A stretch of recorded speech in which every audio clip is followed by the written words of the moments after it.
शिर्डीत भक्तीचा महासागर 14 किलोमीटर भव्य परिक्रमेचा पहाट डोळे दिपवणारा सोहळा।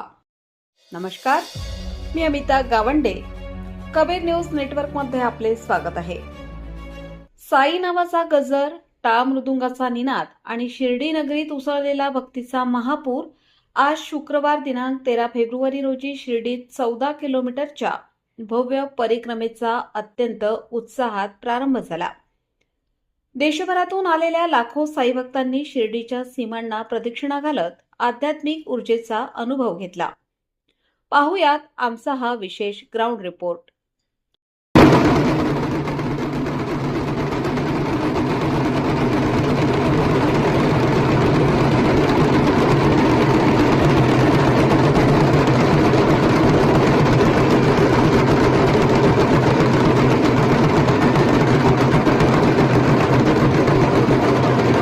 पहाटेची गार हवा आणि आसमंतात दुमदुमणारा जय साईरामचा जयघोष निमित्त होतं शिर्डी परिक्रमा महोत्सवाचं।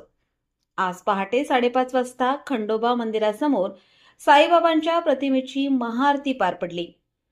महंत रामगिरी महाराज, काशिकानंद महाराज आणि साई संस्थानचे सीईओ गोरक्ष गाडीलकर यांच्या हस्ते रथ ओढून या 7व्या परिक्रमा सोहळ्याचा दिमाखात शुभारंभ करण्यात आला। गेल्या 6 वर्षांपासून ग्रीन अँड फाउंडेशन, साई संस्थान आणि शिर्डी ग्रामस्थांच्या पुढाकाराने हा उत्सव साजरा होत आहे। यंदाचं हे 7वं वर्ष असून यावेळी महिला आणि लहान मुलांची उपस्थिती लक्षणीय ठरली। टाळ मृदुंगाच्या तालावर डोलणारे भक्त आणि भगव्या पताकांनी सजलेले रथ यामुळे संपूर्ण शिर्डी नगरी भक्तिरंगात न्हाऊन निघाली आहे। विशेष म्हणजे या सोहळ्यासाठी केवळ महाराष्ट्रच नव्हे तर राज्याबाहेरूनही भक्त दाखल झाले आहेत। मध्य प्रदेशातील रतलाम येथून 500 भाविक आपल्या रथांसह शिर्डीत पोहोचले।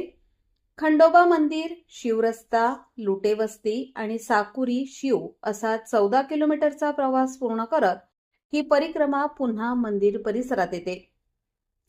आज विजया एकादशीचा योग असल्याने भाविकांनी उपवास धरला होता। यासाठी मार्गावर 100हून अधिक ठिकाणी मोफत फळं, पाणी आणि चहा नाश्त्याची सोय ग्रामस्थांनी केली होती। पोलीस प्रशासन आणि आरोग्य पथकांनीही चोख व्यवस्था ठेवून या सोहळ्याला शिस्तबद्ध स्वरूप दिले। 15 मार्च 2020 रोजी सुरू झालेली ही परंपरा आज एका वटवृक्षासारखी विस्तारली आहे। नगर प्रदक्षिणेतून मिळणारी आध्यात्मिक ऊर्जा आणि साईंवरील अढळ श्रद्धा आज प्रत्येक भक्ताच्या चेहऱ्यावर स्पष्ट दिसत होती।